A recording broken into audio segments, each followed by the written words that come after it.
Ce mardi 10 juin, le collège Françoise Dolto de Nogent a été le théâtre d'un drame. Aux alentours de 8h30, alors qu'un contrôle des sacs était en cours devant l'établissement, un jeune homme de 14 ans a attaqué une assistante d'éducation.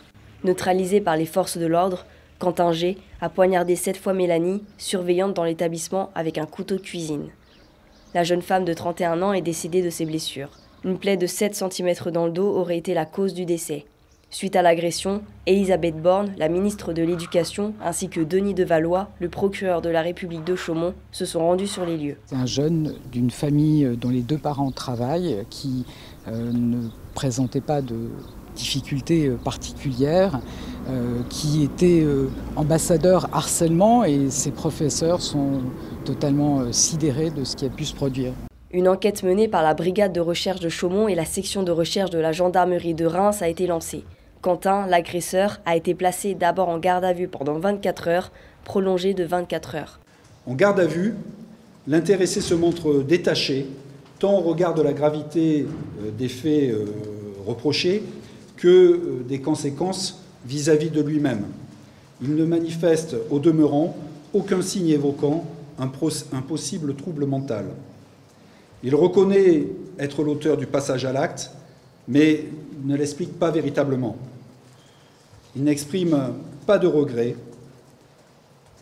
ni aucune compassion pour les victimes.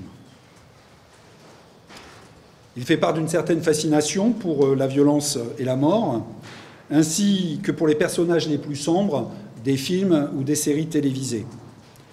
Après un passage devant le juge de Dijon, il a été placé en détention provisoire ce jeudi matin pour meurtre d'une personne chargée de mission de service public et violence volontaire contre un gendarme lors de son interpellation et de son placement en détention provisoire. Le jeune homme risque jusqu'à 20 ans de prison pour meurtre aggravé.